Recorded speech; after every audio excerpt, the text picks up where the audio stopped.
స్థానికంగా కొత్తగూడెంలో మీకు అక్కడ మంత్రి పొంగులేటి శ్రీనివాసరెడ్డి మిమ్మల్ని నిరంతరం ఇబ్బంది పెడుతున్నారు, అడ్డగిస్తూ ఉంటారు, మీకు అక్కడ కంటి మీద కునుకు లేకుండా చేస్తున్నారు అంటారు, నిజమేనా?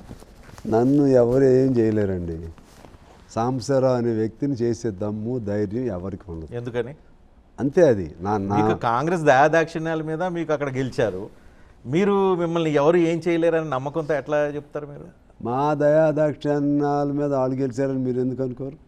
ఇప్పుడు నేను మొదటిసారి అంటాను, వాడి దయాదాక్షిణ్యాల మీద నేను గెలిచాను, సంతోషం. నేను ఒక సీటు ఉంది, నేను మిగతా సీట్లన్నీ వాళ్ళవి.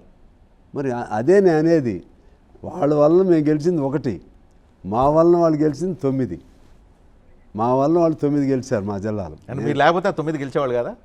ఇప్పుడు ఒకటి మీరు ఒక వేవ్ వచ్చినప్పుడు గెలవచ్చేమో కానీ కొన్ని మొన్న గెలిచింది, మొన్న మీరు లేకపోతే ఆ 9 గెలిచేవాళ్ళు కదా. 9 రావండి. నేను లేకపోతే అసలు ఆ వాతావరణం రాదు. కమ్యూనిస్ట్ పార్టీ లేకపోతే అసలు వచ్చే సమస్య లేదు.